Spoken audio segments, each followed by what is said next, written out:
sur le nucléaire iranien, les États-Unis saluent un pas en avant.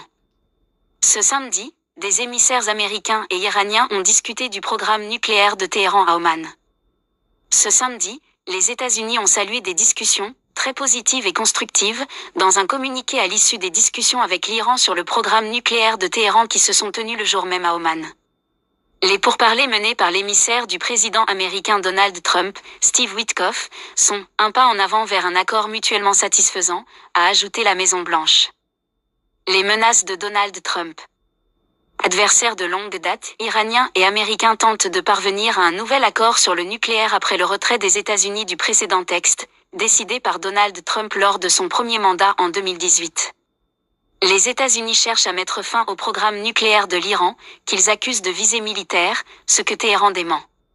Steve Witkoff, en visite vendredi en Russie, a déclaré au Wall Street Journal que la militarisation de la capacité nucléaire de l'Iran était une ligne rouge pour Washington.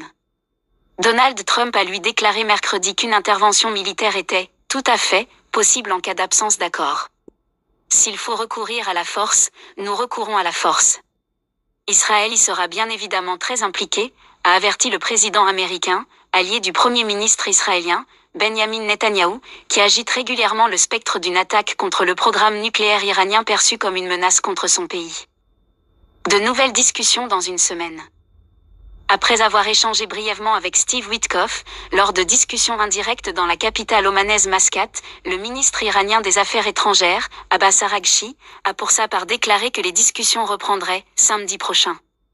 La partie américaine a également déclaré que l'accord souhaité est celui qui peut être atteint dans les plus brefs délais, mais cela ne sera pas facile et nécessitera la volonté des deux parties, a-t-il dit à la télévision d'État iranienne. Les discussions se sont déroulées dans une atmosphère cordiale, a affirmé pour sa part le ministre omanais des Affaires étrangères, Badr al-Boussaïdi, qui a servi de médiateur pendant les échanges. Les Américains avaient appelé à des discussions directes. Les conflits à Gaza et au Liban attisent les tensions entre l'Iran et Israël.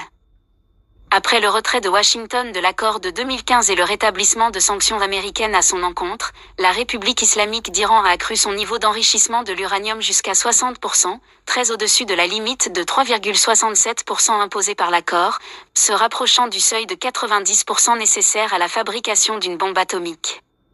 Les conflits à Gaza et au Liban ont attisé les tensions entre l'Iran et Israël, qui ont mené des attaques militaires réciproques pour la première fois après des années de guerre par procuration.